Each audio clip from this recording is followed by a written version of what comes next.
बीरबल की मनोविज्ञान। प्रिय दोस्तों, जैसा कि इस कहानी के पिछले एपिसोड में आपने पढ़ा, अकबर और बीरबल ने तय किया कि इस मामले की जड़ तक पहुंचना जरूरी है। मुकेश के पीछे कौन था और क्या राजमहल में कोई और षड्यंत्र चल रहा था? अब आगे। चोरी की घटना के बाद राजा अकबर के दरबार में घबराहट का माहौल था। पांचों सिपाहियों को रात भर के लिए जेल में बंद कर दिया गया था और उनके पास बीरबल की दी हुई जादू लकड़ियां थी। सिपाही परेशान थे, खासकर वह सिपाही जिसने चोरी की थी। उसके मन में डर था कि यदि उसने कुछ नहीं किया तो सुबह उसकी चोरी पकड़ में आ जाएगी। वह बेचैन हो उठा और रात भर सोचता रहा कि क्या उसे लकड़ी काट देनी चाहिए या नहीं। अंततः उसके डर ने उसे मजबूर कर दिया और उसने लकड़ी के 2 इंच काट दिए ताकि वह छोटी हो जाए और वह चोरी के शक से बच जाए। जेल के भीतर सभी सिपाही बेचैनी महसूस कर रहे थे। उनमें से कुछ सोच रहे थे कि क्या वाकई लकड़ी जादुई थी और क्या वह अपने आप छोटी हो जाएगी। चोरी करने वाला सिपाही, जिसका नाम मुकेश था, सबसे अधिक डर में था। उसे यकीन हो चुका था कि यदि उसने लकड़ी को नहीं काटा तो सुबह उसका पर्दाफाश हो जाएगा। अपने डर और अज्ञानता से प्रेरित होकर उसने लकड़ी को काटने का निर्णय लिया। उसने धीरे धीरे लकड़ी को 2 इंच छोटा कर दिया ताकि कोई उस पर शक न करे। बाकी सिपाही भी चिंतित थे, लेकिन वे जानते थे कि उन्होंने कुछ गलत नहीं किया, इसलिए वे लकड़ी को काटने की बात कभी सोच भी नहीं सकते थे। सुबह होते ही बीरबल ने पांचों सिपाहियों को दरबार में बुलाया। सभी लोग मंत्री बीरबल की योजना के नतीजे को जानने के लिए उत्सुक थे। पांचों सिपाही अपनी अपनी लकड़ियां लेकर हाजिर हुए। मंत्री बीरबल ने प्रत्येक सिपाही की लकड़ी की लंबाई की जांच की। 4 सिपाहियों की लकड़ियां बिल्कुल वैसी की वैसी थी जैसी रात को दी गई थी, लेकिन मुकेश की लकड़ी 2 इंच छोटी हो चुकी थी। चतुर बीरबल ने अकबर बादशाह की तरफ मुड़कर कहा, जहाँपना, असली चोर यही है। इसने अपनी लकड़ी को खुद छोटा कर दिया है क्योंकि इसे डर था कि जादुई लकड़ी चोरी के कारण छोटी हो जाएगी। बादशाह अकबर ने मुकेश की ओर देखा, जिसका चेहरा डर और शर्मिंदा से लाल हो चुका था। उसकी आंखें नीचे थी और हाथ कांप रहे थे। मुकेश ने कोई बहाना बनाने की कोशिश भी नहीं की क्योंकि वह जानता था कि उसकी चोरी पकड़ी जा चुकी है। अकबर बादशाह ने सख्त आवाज़ में पूछा, क्यों मुकेश, तुमने ऐसा क्यों किया? तुम्हारी जिम्मेदारी महल की सुरक्षा करनी थी, लेकिन तुमने उसी महल में चोरी की। मुकेश ने धीरे से सिर उठाया और कांपते हुए कहा, जहाँपना, मुझे बहुत बड़ी गलती हो गई। मैं लालच में आ गया था।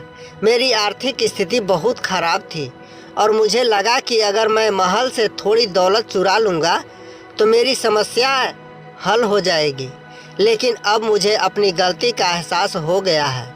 कृपया मुझे माफ़ कर दीजिए।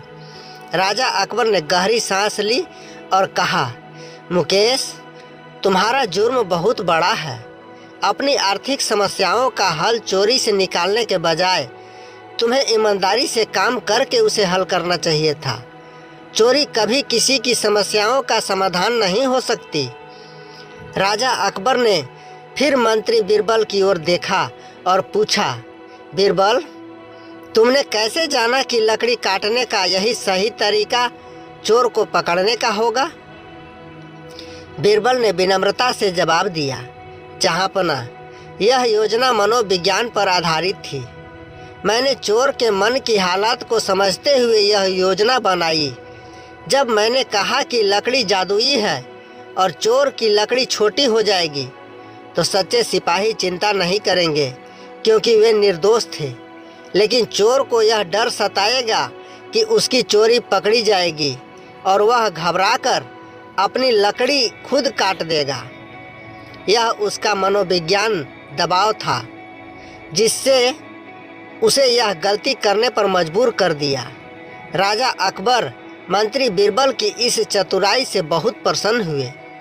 तुम्हारी बुद्धिमत्ता ने फिर से इस राज्य को एक बड़ी मुश्किल से बचा लिया।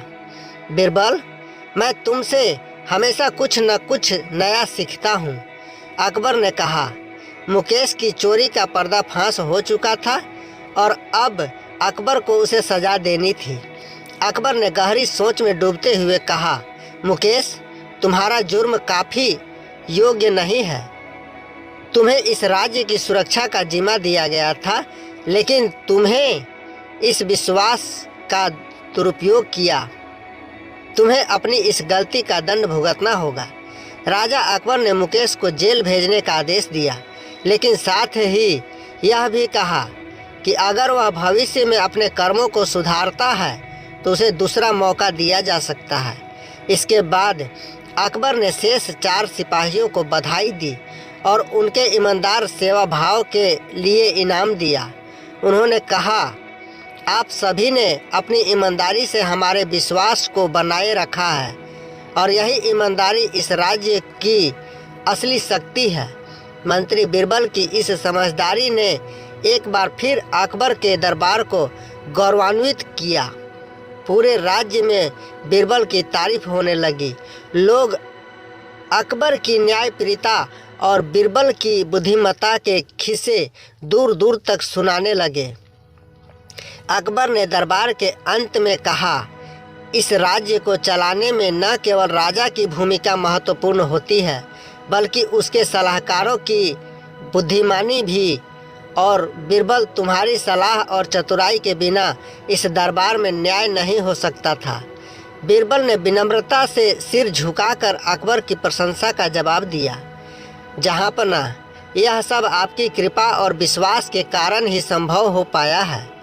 इस कहानी से यह स्पष्ट होता है कि सत्य को कभी छुपाया नहीं जा सकता। चाहे कोई कितना भी कोशिश कर ले, सच हमेशा सामने आ ही जाता है।